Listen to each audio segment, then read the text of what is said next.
former President Jacob Zuma's daughter, Duduzile Zuma-Sambudla, is set to begin her 2-week trial at the Durban High Court today.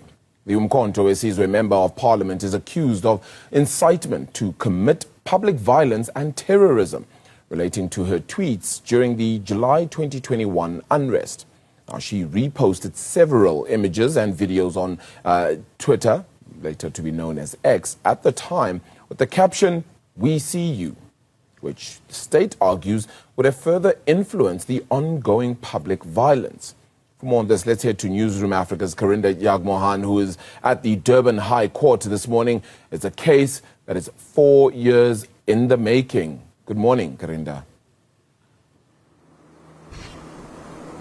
Good morning, Arabile. 4 years in the making indeed, and the defense has questioned why it's taken so long to prosecute in this case. But the state, the NPA, they have an answer for this. They say that any charges as it relates to terrorism must be approved by the National Director of Public Prosecutions.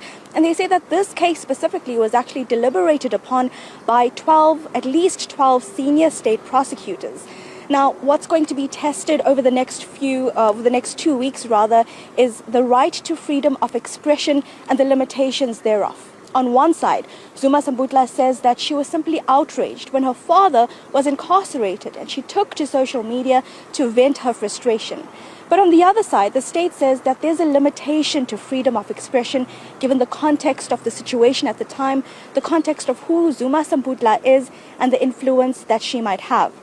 Now, going on as well, we also know that the defense, Zuma-Sambudla, the Jacob Zuma Foundation, the MK Party have all said that these charges are petty. They say it's nonsensical and ultimately politically motivated. In fact, just yesterday, the Jacob Zuma Foundation released a statement, and there was the interview with Mr. Mzwanele Mani, the spokesperson for the foundation, saying that the state has actually been cruel in the charges that they've brought upon Zuma-Sambudla. Take a listen.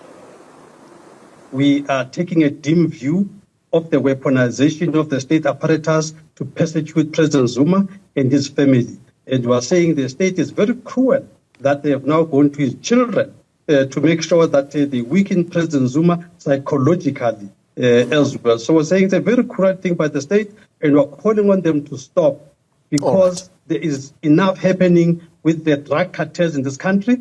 There is enough happening with criminality in this country.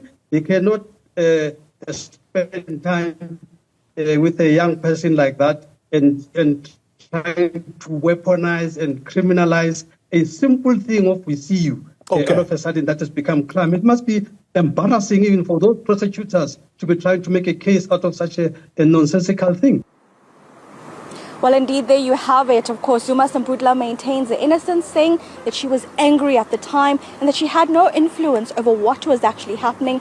But the state insists they'll be calling several social media experts to actually testify in this regards to the impact of those tweets, specifically the words "we see you," Amandla, Azishe, all of these words used, and the impact, the influence that might have had on those who saw those X posts, those Twitter posts at the time, and the public violence that followed. There'll be a TV monitor in the courtroom as well to actually project those posts too as the testimony continues over the next 2 weeks. But in the next hour, we're hoping to also just gain some more insight via a legal expert. So do stay with us. But Arabile, in the meantime, it's still very quiet outside the Durban High Court. No supporters yet. We'll see what happens in the next hour. Karinda Yagmohan, thank you so much for that. Live outside the Durban High Court as we head towards that court